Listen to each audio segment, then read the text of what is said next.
9/11 and America's loss of freedom. What has happened to our freedom since the attacks on the Twin Towers and our nation's capital?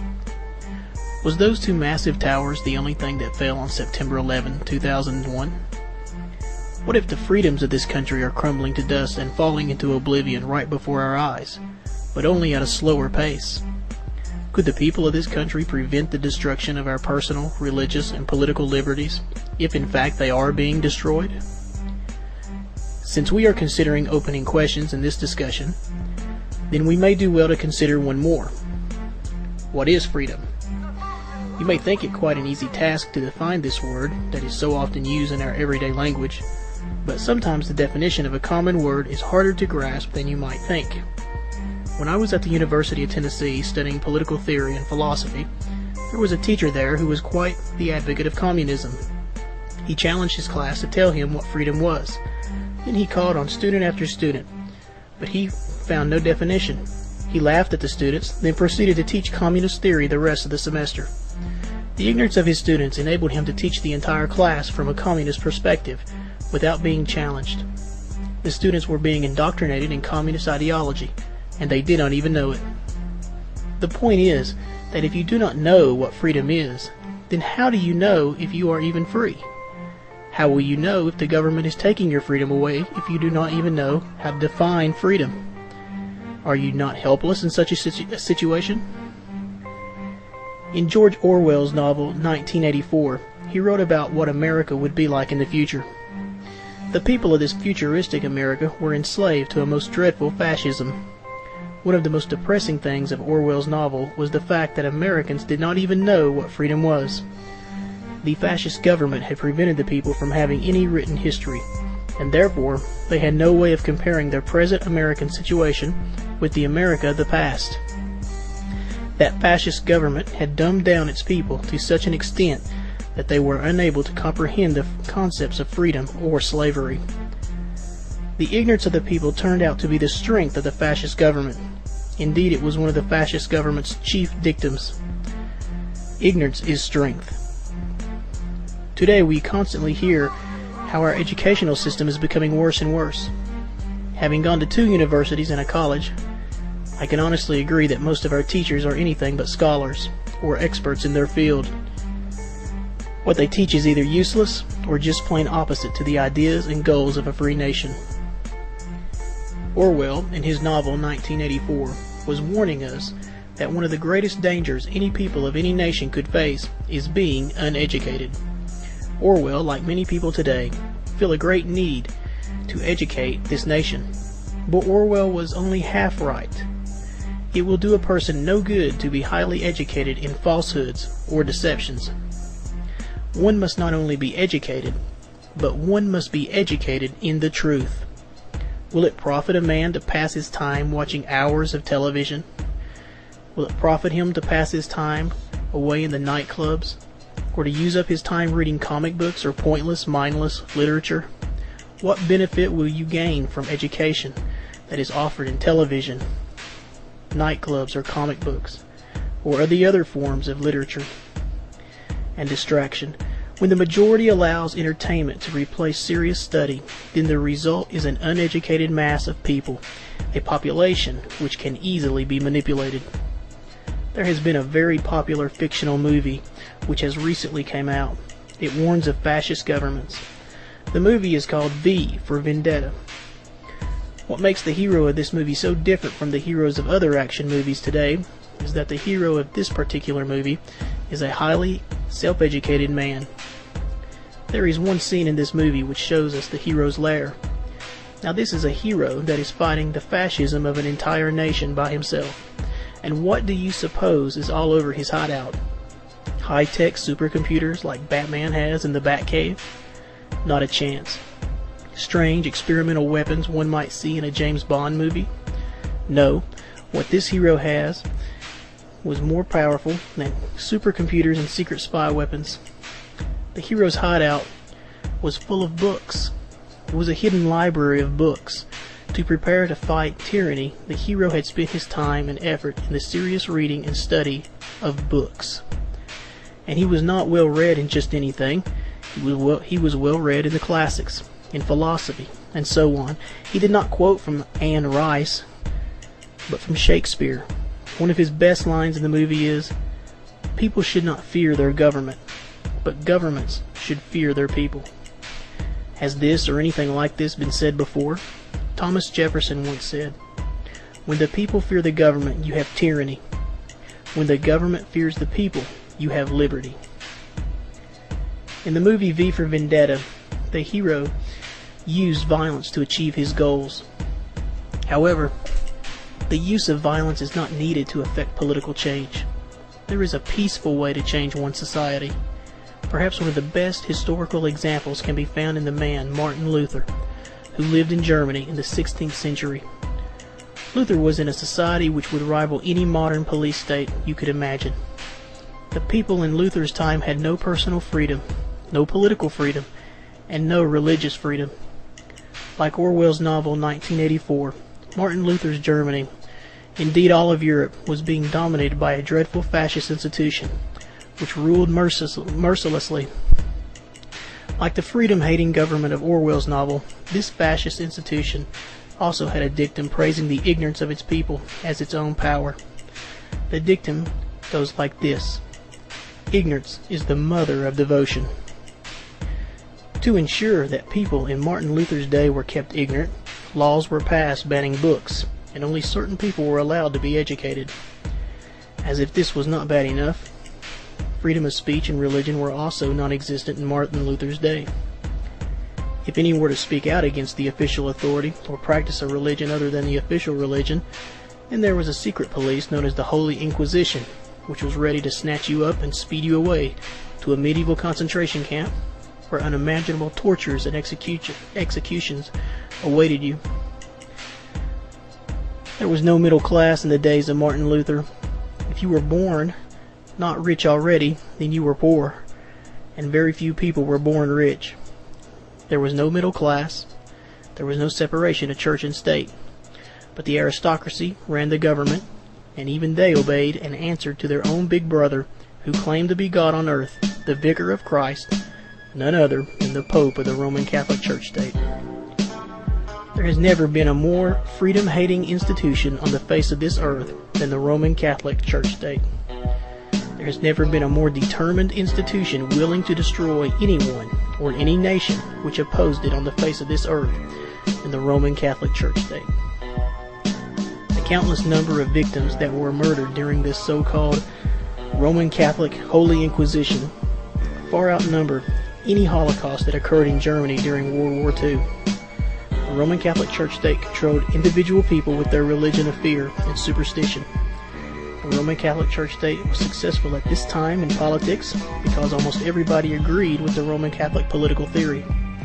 Their political theory is one of extreme fascism.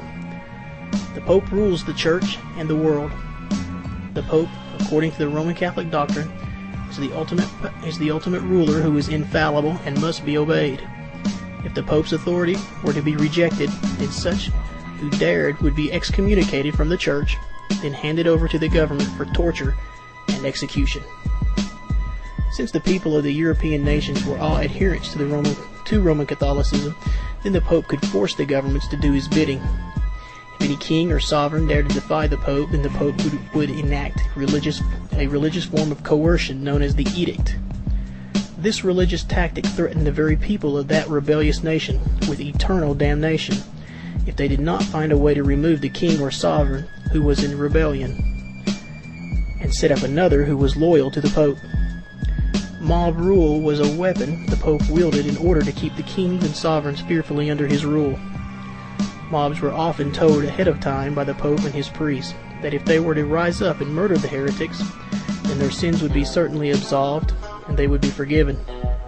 In Martin Luther's time, the Roman Catholic Church state ruled everything with an iron fist that would make Hitler and Stalin seem like Boy Scouts. A long time ago, someone correctly named this entire period of Roman Catholic rule to be the Dark Ages. However, this tyranny was destroyed. The tyrannical Pope saw his power shattered to pieces by the work of men who wielded pens and not swords. It was truth that defeated the evil Roman Catholic medieval empire. On October 31st, 1517, Martin Luther nailed up his 95 Theses to the church doors at Wittenberg, Germany. This work of literature by Martin Luther was quickly copied by a new invention called the printing press. Then it was circulated all over Europe. The result was the Great Protestant Reformation. It was the birth of modern civilization as we know it. It was the end of the Dark Ages. It was from the Protestant Reformation that the ideas of freedom of speech, freedom of religion, freedom of the press, and separation of the church and state came about. The Pope lost his personal control over the minds of men when Luther began to teach that the Bible alone was the authoritative and infallible Word of God, and not the Pope. Once people believed this teaching, which came to be known as Sola Scriptura, then they were set free in a personal sense. When Martin Luther began to teach, and the people began to believe that sinful men are justified by the perfect works of Christ imputed to those who believe the gospel according to the Scriptures, then those people were set free from the fear of damnation and the false doctrine of purgatory. The doctrine of sola fide, that is, justification by faith alone, freed people from religious tyranny. The Pope could no longer control people through fear. People no longer had to spend their time in self-flagellation and long superstitious pilgrimage. Justification teaches that men cannot be saved by their good works, but only by what Christ did for them. Therefore, people could stop trying to earn salvation and start earning a living. Another result of justification by faith alone was that the Pope could no longer threaten to damn those who disbelieved in his authority or religion. He could no longer use fear of hell to control the people in a political sense. When large numbers of people in a country came to believe in the doctrines of the Protestant Reformation, then it also became easier for kings and sovereigns to throw off the tyranny of the Pope and establish nations which could separate religion and government. Nations which embraced the Protestant Reformation quickly developed a strong middle class, and as a result they became economic powerhouses. The Protestant work ethic was born from the Reformation, and the free market was established, perhaps for the first time in history. Nations which embraced the Protestant Reformation quickly saw their people become literate and well-educated. This is because once the people came to believe that their salvation depended on their own personal understanding and belief in the Bible, then they made it a personal priority to become literate, so they would never again have to depend upon some lazy priest to tell them what the Bible said when it comes to how a man is saved from his sins. The Protestant Reformation taught the people that they were not to mindlessly believe the preacher's teaching, but that they themselves were responsible for knowing the Bible so well that they could compare the teachings of the ministers to that of the Scripture to see if the minister was in error or not. Of course, such comparison required the people to become literate and well-educated. How did these people, now free from the ignorance of the Roman Catholicism, ensure that their children would become literate and educated? There were no government public schools in those days. No, unlike today, the people did not depend upon their government to provide their children with education, but the parents saw to this themselves. They saw that their children could read and think for themselves. Later on, they would adopt and develop schools to further their children's education. But it should be noted that mandatory public schooling by the government is one of the main points that Karl Marx, not Martin Luther, advocated. Communism teaches that in order for a government to control its people, it needs to have government-run public schools. So it is no coincidence that in the United States of America and its Constitution, we see created by people who were predominantly Protestant and Calvinistic our freedoms. It takes a great people to produce a great government. It can never be the other way around. Our great Constitution was modeled after the Constitution of the Protestant Reformed Dutch Netherlands. The majority of the people of the colonies were like the great statesman Patrick Henry. They were Calvinistic in their religious beliefs. They were Protestants who believed in the Bible alone and the doctrine of justification by faith alone. Today our so-called religious conservative government has the people of America paralyzed with fear of terrorism. Our government claims that after the attacks of 9/11 the world has changed and our nation can never be the same again. Our leaders claim that we must constantly be afraid and realize that we are in a war that may never end. What else can be meant but that we must live in fear forever? In the past, our presidents have told us that the only thing we have to fear is fear itself. See Franklin Delano Roosevelt's first inaugural address. And make no mistake about it, people could easily crash planes and put bombs into buildings in FDR's time, as well as our own. However, the difference between Franklin Delano Roosevelt and our current administration is one of political theory. The danger of the United States being attacked by those who hate our freedom was just as real then as it is now. But nothing can be accomplished if one is afraid. We must remember this. Fear must be vanquished. Regardless of our past history, our government claims today that we must give up our beloved freedoms in order to be safe. But again, this is a new idea. It is a foreign idea. It is foreign to personal, political, and religious freedom. Our greatest leaders were never motivated by a political policy of fear and trembling. For example, our revolutionary forefathers were living in dangerous times. When they signed the Declaration of Independence, they were signing their death warrants, for they were committing treason in the King of England's eyes. If they were to be caught by the authorities of England, then they would be hung. They were going up against the world's greatest superpower of the day. And do you suppose that their lives were not in danger? Of course they were in danger, but look how these brave men acted. Who cannot study these men in their thought and not be inspired? They faced a most dangerous enemy. Nevertheless, they would not be consumed by fear of what might happen to them. They concentrated on achieving freedom, even if it meant that they would die in the attempt. They were not afraid to the point of giving up our freedoms to the government. They were not paralyzed. They were not driven by fear. Benjamin Franklin said, "Those who would give up essential liberty to purchase a little temporary safety deserve neither liberty nor safety." Now, who are we to believe? Should we believe Franklin, who was willing to die for our freedom? Or should we believe men today who are willing to give up their freedom to the government in order to live as slaves? Patrick Henry, in his great speech on March 23, 1775, said, "It is in vain, sir, to extenuate the matter. Gentlemen may cry peace, peace, but there is no peace. The war is actually begun.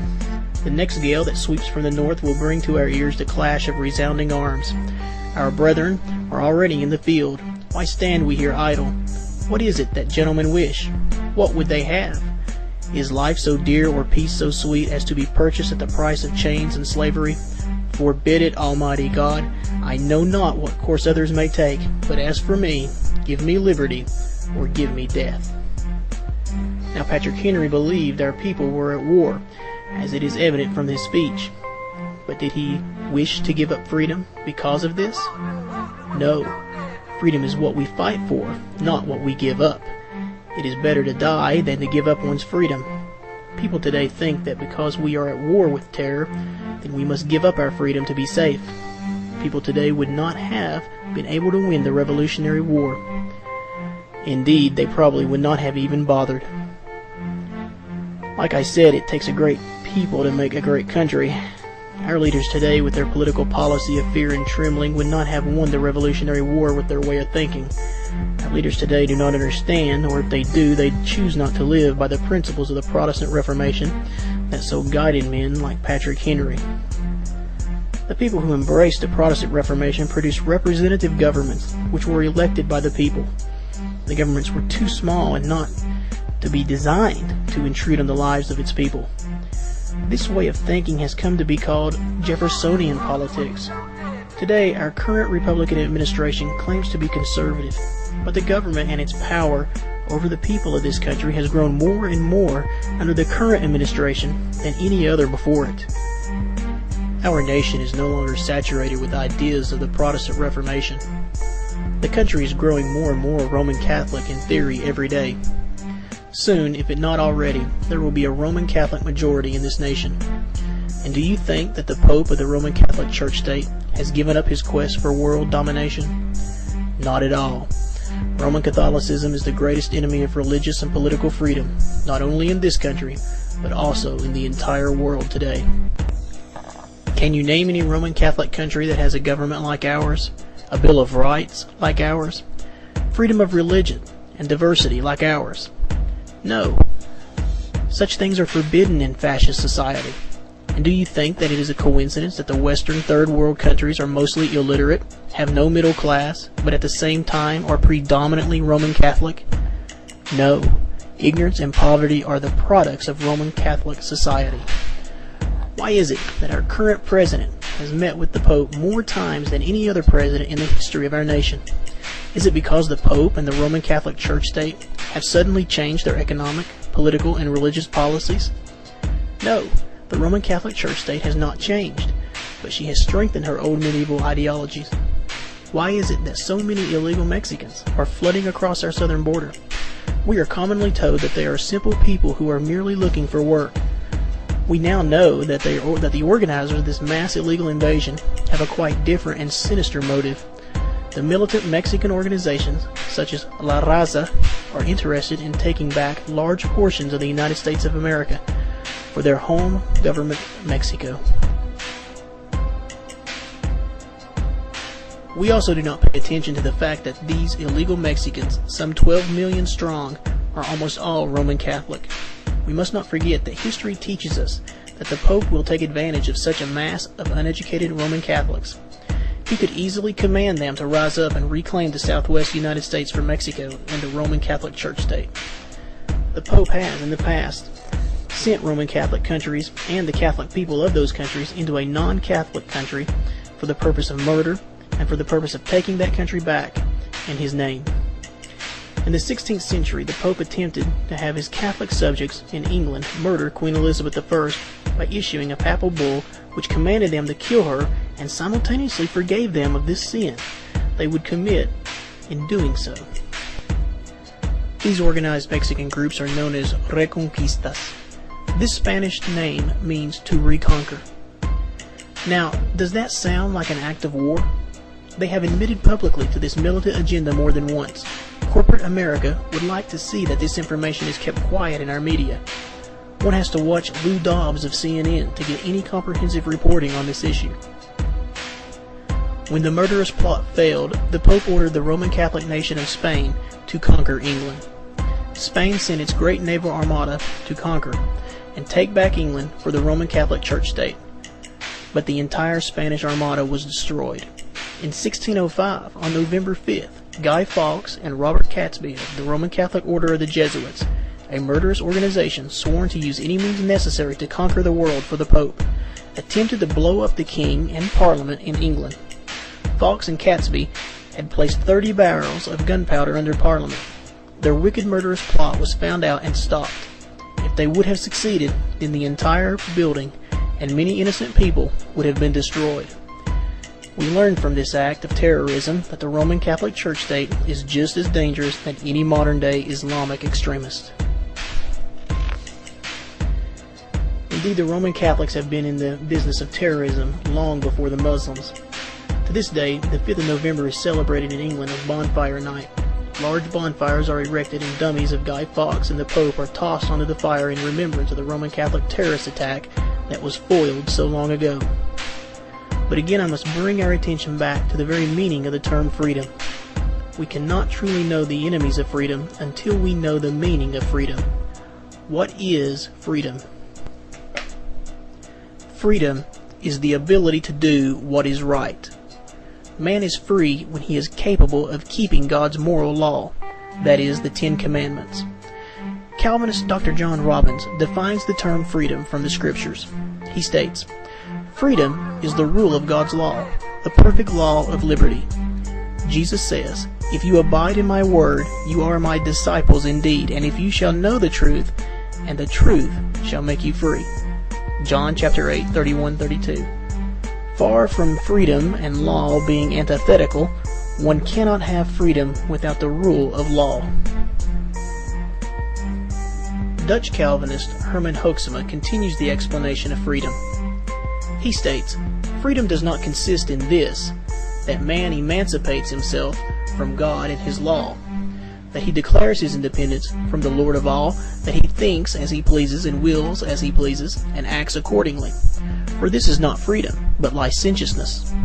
In such a state, man proposes his own God and determines for himself what is good and what is evil. But true freedom is the inner harmony of man's heart and mind and the will and whole life with the law of God. Man is truly free when the law of God is written in his heart, whence are the issues of life, who has his delight in the law of God, and whose thinking and willing, whose longing and desires, whose works and whose deeds are perfect, according to the law of God. As the poet of Psalm 119 has it, "And take not the word of truth utterly out of my mouth, for I have hoped in thy judgments. So shall I keep the law continually, forever and ever. And I will walk at liberty, for I seek thy precepts." The book of Psalms, Psalm 119, verses 43 through 45. That man is free whose inmost heart is in accord with this law of God, and who is motivated by the love of God in all his thinking and willing and his whole life. Reformed Dogmatics, Chapter 4, page 212. This freedom comes to men when they are converted to Christianity. The great reformer Martin Luther would be the first to tell you that in order to be converted to Christianity, one must believe in the gospel according to the Bible, not according to the Roman Catholic Church. To understand what the gospel is and how it is that God frees sinners from the guilt that they have contracted from sin, then one must study the doctrine of justification by faith alone. The present speaker has lectures out on justification by faith alone, and he has uploaded these lectures on the Google video. One needs only to do a word search for Calvinism in the Google video search window, and the lectures on Calvinism will come up. The Protestant Reformation also defined the limits of government. The limits of government is taken out of the book of Romans, chapter 13. We read, "For rulers are not a terror to good works, but to evil. For he is God's ministers, to you for good. But if you do evil, be afraid, for he does not bear the sword in vain. For he is God's ministers, an avenger to execute wrath on him who practices evil." Book of Romans, chapter 13, verse 3 and 4. The government, according to the Reformation, is a minister, that is, a servant to the public. The primary job of the government is to punish crime and to protect the citizens so that they may prosper. You will note that the government is not to be in the business of welfare or charity. Such things are left to the religions and institutions of the people. Government is also not to be involved in regulating business or the solving of religious disputes. The government's power does not extend beyond punishing crime and defending the people. Therefore, the government is to be separate from religion and the free market. This does not mean that Christians cannot be in government, but it does mean that Christians cannot use government to favor or persecute, to promote or silence any one denomination over the other. The government can punish those who cheat and steal within the free market, but it cannot regulate prices and such. So it is easy to see that when the government is set up on biblical lines, then it is much smaller than the governments of today. People have more freedom from the government. They have more freedom from intrusion in countries where the government is based upon Protestant principles. Please keep in mind that we are not talking about a Christian theonomy. There is no such thing that can be found in the Bible. The only biblical theonomy was the nation of Israel, which was representative of God's people in the Old Testament. In the New Testament, the nation of Israel was transformed into Christ's church. God's people are now to be found in Christ's church, and the church does not have the authority to punish crime. That is only in the hands of the government. Jesus says, "My kingdom is not of this world. If my kingdom were of this world, then would my servants fight." Gospel of John, chapter 18, verse 36.